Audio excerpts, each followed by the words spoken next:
வணக்கம் நிக்கிதா. தூத்துக்குடி மாவட்டம் ஸ்ரீவைகுண்டம் அருகே உள்ளது காதன்குளம் ரயில் நிலையம். இந்த ரயில் நிலையமானது தினமும் 100க்கும் மேற்பட்ட பயணிகளை ஏற்றி இறக்கும் ஒரு சிறிய ரயில் நிலையமாக கருதப்பட்டு வருகிறது. இந்த ரயில் நிலையத்தில் வழக்கம் போல இன்று திருநெல்வேலியில் இருந்து திருச்செந்தூருக்கு பாசஞ்சர் ரயில் ஒன்று சென்று கொண்டிருந்தது. அப்போது இந்த பாசஞ்சர் ரயிலானது மழை காரணமாக பிரேக் பிடிக்காமல் அந்த ரயில் நிலையத்தில் நிற்காமல் சென்றதாக கூறப்படுகிறது. மேலும் இது குறித்து அந்த அதிர்ச்சி அடைந்த அந்த சாதன்குளம் ரயில் நிலையத்தில் இறங்க வேண்டிய ரயில் பயணிகள் திடீரென அதிர்ச்சி அடைந்து கூச்சலிட்டனர். இதைத் தொடர்ந்து ரயில் சங்கிலியையும் பிடித்து இழுத்ததாக கூறப்படுகிறது.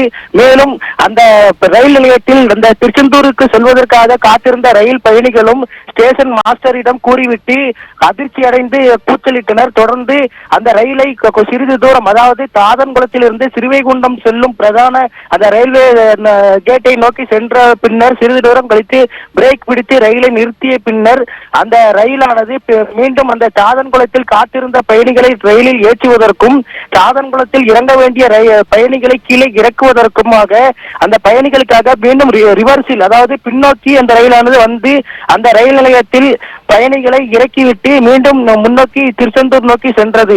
ஆனால் இந்த ரயிலானது பிரேக் பிடிக்காமல் அந்த ரயில் நிலையத்தில் நிற்காமல் சென்றதா, அல்லது ரயில் ஓட்டுநர் ரயில் நிலையத்தை சரியான முறையில் கவனிக்காமல் வேகமாக சென்றுள்ளாரா என்ற கோணத்தில் ரயில்வே அதிகாரிகள் அந்த பகுதியில் விசாரணை நடத்தி வருகின்றனர். நிக்கிதா, விவரங்களுக்கு நன்றி மணிகண்டன்.